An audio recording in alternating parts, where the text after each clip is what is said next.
Hello and welcome to the Des Moines Art Center. My name is Eliot Nusbaum and I'm the architecture editor at Traditional Home magazine.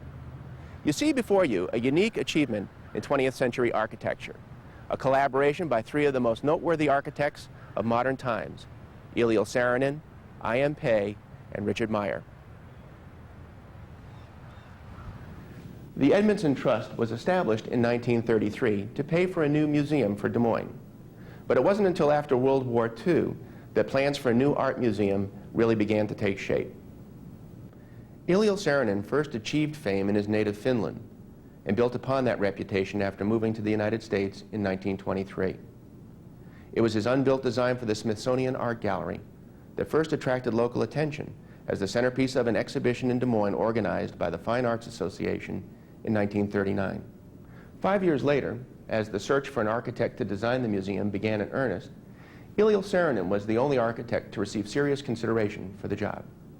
After several attempts, a final design for the museum was approved by the Board of Trustees on March 22, 1945, and Eliel Saarinen was commissioned as architect for the Des Moines Art Center. The accepted design was a distinctly modern building that would hug the ground rather than overwhelm the natural setting of the city's Greenwood Park. Saarinen's design called for a U-shaped organization of the galleries, foyer, and auditorium, with a separate wing-like extension for classrooms and studios. The U was to encircle a reflecting pool, and the classroom studio wing would frame the parking lot.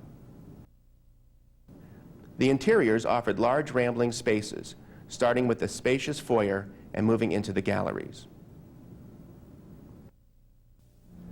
When the trustees of the Des Moines Art Center decided to build an addition to exhibit sculpture in 1966, they turned to I.M. Pei.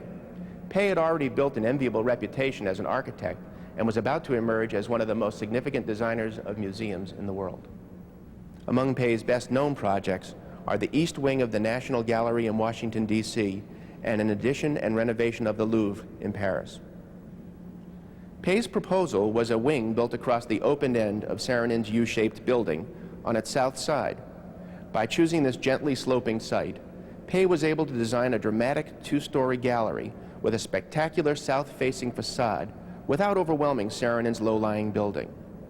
Pei's plan called for 3 sculpture exhibition areas, a large gallery on the main floor overlooking a two-story gallery on the lower level,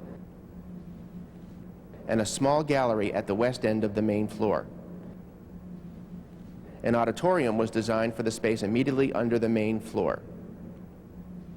Among the addition's more noteworthy architectural details are the 2 stairways connecting the main and lower level galleries. One is a wide open walkway, the other a tight circular stair that offers an intimate view to the park beyond. Also of note is the butterfly roof section that allows natural light to fill the remaining galleries and the dramatically sculpted walls enclosing the courtyard.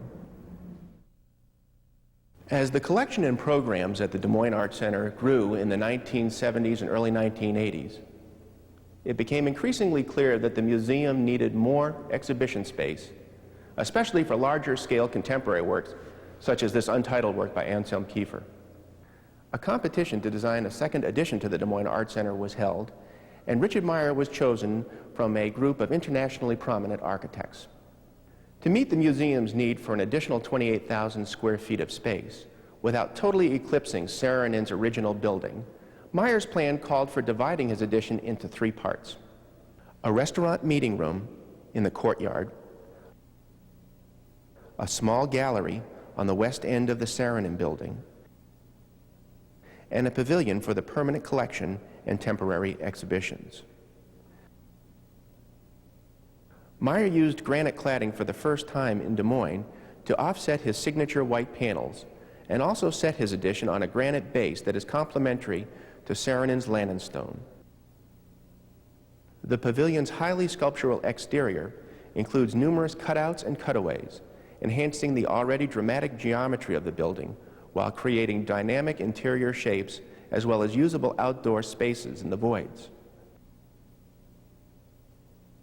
The same ideas can be seen on a much larger scale at the architect's recently completed Getty Museum outside Los Angeles.